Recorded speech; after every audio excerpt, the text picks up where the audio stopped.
Once upon a time, in a land filled with sunshine and laughter, there was a village so beautiful it looked like a painting.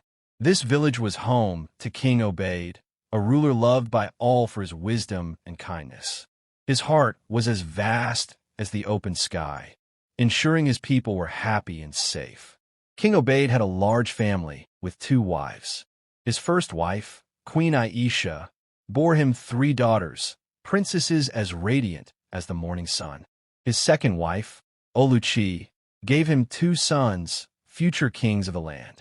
The princesses, Zena, Lami, and Kaira, were known for their playful hearts and wild spirits. Each day, they ran barefooted out of the palace, laughing, shouting, and playing by the river. They splashed water, climbed trees, and let the wind tangle their hair. Their dresses were always muddy, and their hair never stayed neat. But they didn't care. They felt free. Not everyone approved of their ways. "They are too wild," people whispered. "Why don't they act like princesses?" Their mother often sat them down, speaking softly but firmly. "You are princesses, my dears. It is time to act like it." But they only giggled and ran off, their hearts as untamed as the wind. The villagers called them foolish, wondering why they refused to behave like royalty. Yet the princesses paid no mind. They believed being true to oneself was more important than any crown. And so, despite their mother's worries and the whispers of the people, they continued to dance with the world, as free as the village they called home.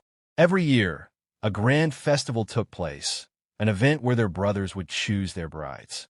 On the day of the festival, the village square came alive with colors, music, and the scent of roasted meats and fresh fruits. Beautiful maidens from far and wide arrived, wearing their finest dresses, dancing gracefully, hoping to be chosen as brides. But the 3 princesses only watched from a window, their minds elsewhere. When men came seeking their hands in marriage, they found clever ways to refuse. "He is too proud," Zena would say. "He thinks gold can buy love," Lami sighed. Even when a wealthy man from another land came with lavish gifts and the shocking proposal to marry all 3 of them to add to his 7 wives, they only laughed and splashed water on him. The village was outraged. "How foolish," they said, "turning away such rich and powerful men." Even King Obade and Queen Aisha were puzzled. "Why won't you marry?" they asked. The princesses only smiled. "When we find true love, we will know." The festival for their brothers ended in joy. The princes found their brides, and the village rejoiced. But the princesses' hearts longed for something more. They did not want a love found in a single day. They wanted a love that truly saw them beyond their crowns and titles. As the seasons passed, the princesses grew into graceful young women. They watched as their brothers lived happily with their wives, and something stirred within them. Perhaps, just maybe, it was time to open their hearts to love. But it had to be true love, the kind that knew them beyond what the world saw. One evening, under a sky filled with stars, the 3 sisters approached their father in the beautifully adorned courtyard. The lanterns cast a golden glow, and the scent of jasmine filled the air. King Obade, resting in his carved wooden chair, looked up as his daughters stood before him, their eyes alight with determination. "Father," Zena spoke first, "we want a festival of our own." The king raised an eyebrow. "A festival? Have we not just had one?" "Not like this," Lami explained. "A festival where men can show us their talents and skills. We want to find love, but it must be true love." Kaira added, "Let them impress us with their minds, not just their wealth or strength." King Obade studied them carefully. He had always known his daughters were different, wild-hearted and free-spirited. At first, he hesitated. This was not the tradition of the land. But then he saw something in their eyes, a quiet defiance, a longing for something real. Perhaps this was their way of finding love. With a slow nod, he made his decision. "Let there be a festival," he declared. Excitement spread like wildfire through the village. From the farthest corners of the land, word traveled swiftly. Suitors prepared themselves, polishing their talents, sharpening their skills, and dreaming of love. The village buzzed with anticipation. Tailors sewed fine clothes, chefs prepared feasts, and musicians tuned their instruments. This was to be a festival like no other. On the day of the grand event, the sun rose high, casting a golden glow over the land. The village square thrummed with life. Men from the kingdom and beyond arrived, dressed in their finest garments, eager to win the hearts of the princesses. Some brought gold, others boasted of their lands, and many flaunted their strength and beauty. The princesses watched in silence, their eyes glinting with amusement. They saw the suitors, each trying to outshine the other, but in their hearts, they knew wealth and strength were not what they sought. They wanted someone who could see them for who they truly were.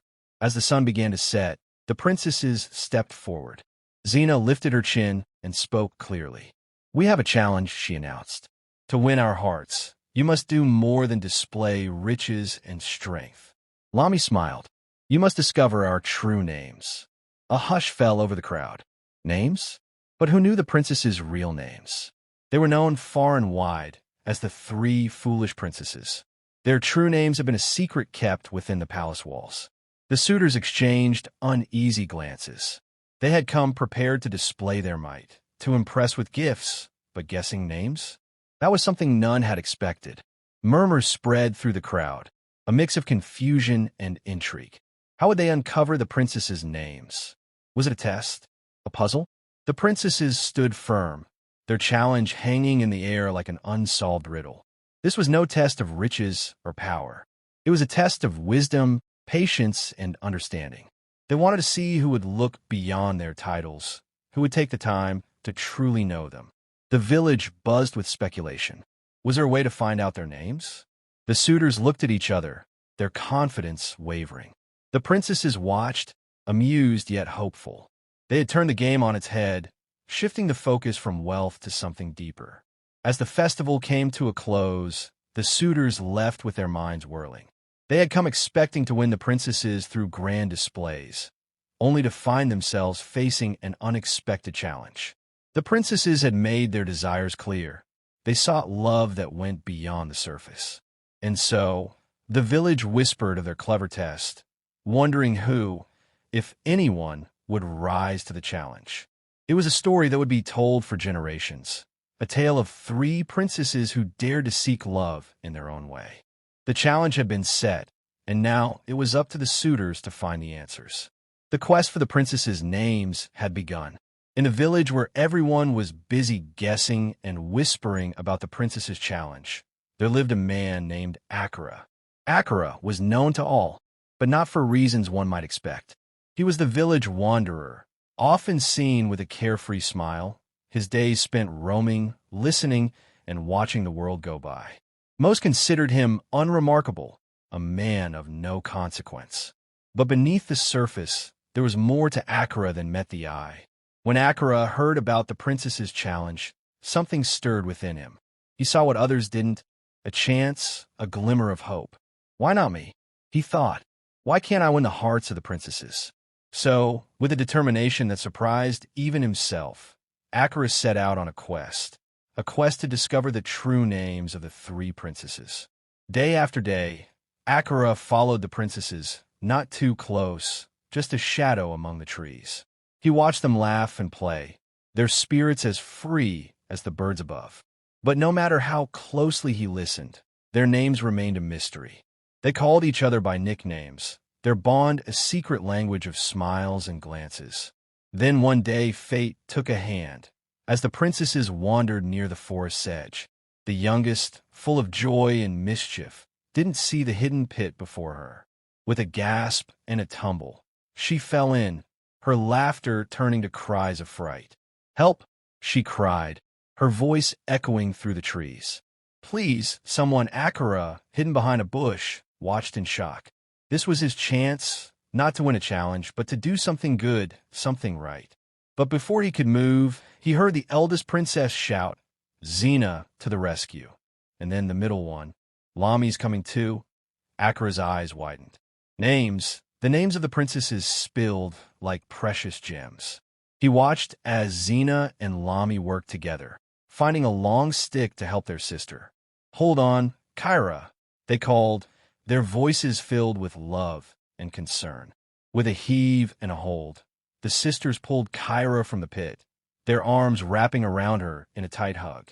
Achara, hidden still, felt a warmth in his heart.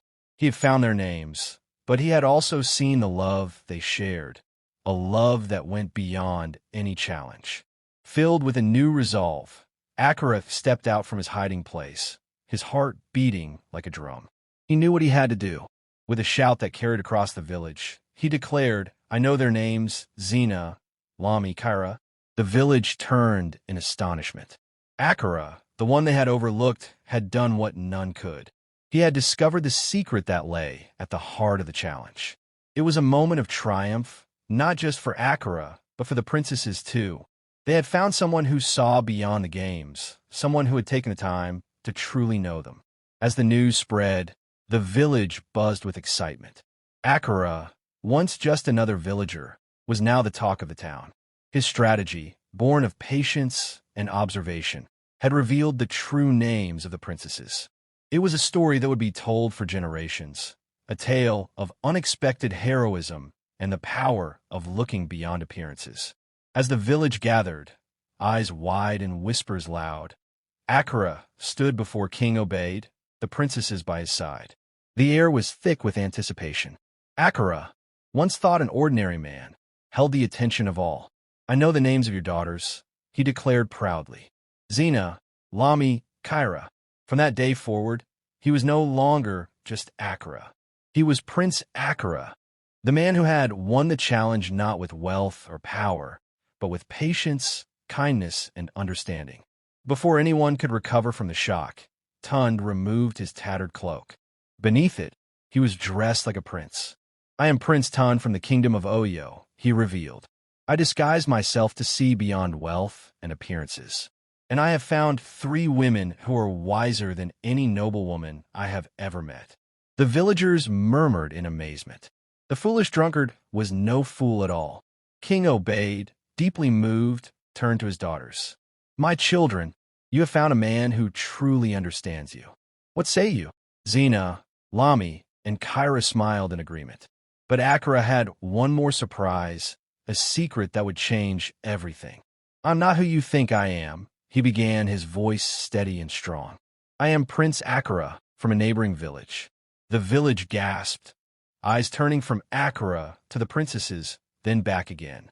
The man they had mocked was a prince, wise and cunning, who had seen past the game to the truth beneath. The princesses smiled at Achara, their eyes shining with respect and something deeper, a connection forged in understanding and kindness. They had seen many suitors, men of wealth and strength, but none had sought to know them as Achara had. He had shown wisdom, seen beyond titles and appearances to the heart of who they were. King Obade, moved by Achara's revelation and his daughter's happiness, agreed to their marriages. "You have proven yourself wise and true," he said to Achara, "worthy of my daughters." The weddings were like no other, celebrations that filled the village with music, laughter, and joy. Zena, Lami, and Kaira, the 3 princesses once thought foolish, stood proudly beside Prince Achara, their hearts united in love and respect. As the princesses set off with Prince Achara to begin their new lives, the village was left in a state of wonder. They had judged the princesses and Achara, labeling them foolish without truly seeing their hearts. But love, the princesses and Achara showed, was not about titles or appearances, but about understanding, respect, and seeing the true worth of a person. The story of the 3 princesses and Prince Achara became a legend, a tale of wisdom, equality, and the power of love. It was a reminder to all that true nobility comes not from birth or wealth, but from the wisdom of the heart and the courage to see beyond the surface. And so, as the sun set on the village, casting a golden glow over the land, the people whispered of the day's wonders, their hearts filled with a new understanding. The princesses and Prince Achara, now bound by love and wisdom, journeyed forward, their futures bright with promise, leaving behind a village forever changed by the lessons of their tale. I hope you enjoyed the tale. If so, please like the video share it with your family and friends, comment on it, and don't forget to subscribe to the channel and turn on the notification bell for more enchanting tales like this one. Goodbye.